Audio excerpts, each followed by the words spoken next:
Hey everyone, I wanted to create a video today on stress as it's been a really hard time recently for most of us. And in this video, I want to discuss 3 ways on how to reduce stress in your own body and in your own life. And I believe this topic is extremely important to discuss, especially right now as worldwide stress levels are incredibly high in today's society in general, but with all of the major life events so far in 2020. Stress has effect on our sleep, our cortisol and melatonin levels, on our hormones, DHT in men, which can cause inflammation in the prostate, and estrogen dominance in women, affecting fertility and so many other health issues. Our thyroid, known as our HPT axis, which regulates our metabolism. Our adrenals, which is the HPA axis and helps control blood sugar levels. Our gut health, which can cause intestinal permeability, bacterial overgrowth, and immune dysfunction, and so much more. So all of this to say, under stress, our sleep, our sex hormones, our metabolism, blood sugar and blood pressure, our mood, our gut microbiome, immune system, and so much more are affected, causing fatigue, weight gain or loss, cardiovascular issues, anxiety, depression, malabsorption of nutrients, bowel issues like bloating, acid reflux, indigestion, which causes fermentation in the gut, leading to bacterial overgrowth and potentially IBS. And you're also more prone to allergies, colds, and flus. So essentially, stress slows down all of our body's major processes in order to have the energy to combat the task at hand, which is whatever is causing that stress. And this is important because we live in a world where there are already so many stresses around us and in our bodies, even if we don't necessarily feel stressed out. So there's 3 main types of stress. There is external stress, which is emotional stress like fear, overwhelm, anxiety, depression, anger.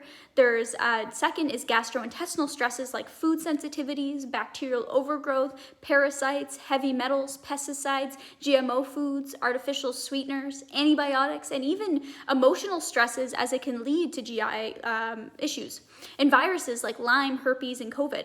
So if you're experiencing any of these stresses in your body or any of the symptoms above, it's most likely affecting your health in numerous ways. And without reducing the overall stress load and calming your sympathetic nervous system, which is your fight or flight system, and going into the parasympathetic nervous system, which is the rest and digest, we cannot be our best. And if we can't be our best, it's much harder to show up for the ones that we love, for the things that matter to us, and have the energy, the clarity, and the motivation to stand up for what we truly believe. So with all of that said, here's 3 tips on how to reduce overall stress load in your body and in your life. So the first is eating soft foods. So for example, low glycemic fruit with spinach, avocado smoothie in the morning, with mashed sweet potato, fish, and cooked veggies at lunch, butternut squash, chickpea soup at dinner. These are all great balanced meals with proper nutrients and energy sources for your body that they will need in order to function optimally. But here's also why it's important, because 30% of your body's overall energy actually goes towards digestion, but when it's under stress, as we discussed, all of the body's systems slow down. So that's why you may lose your appetite, experience more bloating or indigestion, acid reflux during stressful times. And what happens is that it takes even longer for our bodies to digest and break down these foods, especially if you're eating solid foods. And this can lead to a backup of food storage in the stomach, which exhausts your energy, but can also cause fermentation, leading to bloating, gas, and bacterial overgrowth in the gut, as we discussed, which can also affect cravings, mood, and so much more. So by eating these soft foods that's easy to digest, your body doesn't need to work as hard to break it down, and you can potentially avoid having some of these issues.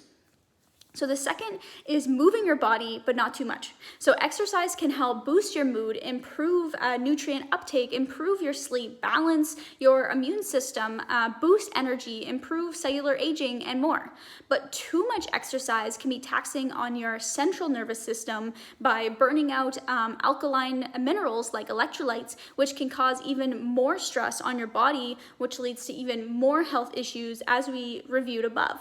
So evaluate where you're at at right now and how you feel. And depending on your current state, and you may have to start even slower, but most people should be striving for around like 10,000 steps per day, a few training days per week. And yoga is also a really great additive to your routine, as it helps with your strength, your stability, flexibility, breathing, presence, awareness, and so much more. So move your body, as it's going to help also move any pent up emotions, as emotions are energy in motion. And if we don't move them, they get built up, increasing our overall stress levels in the body.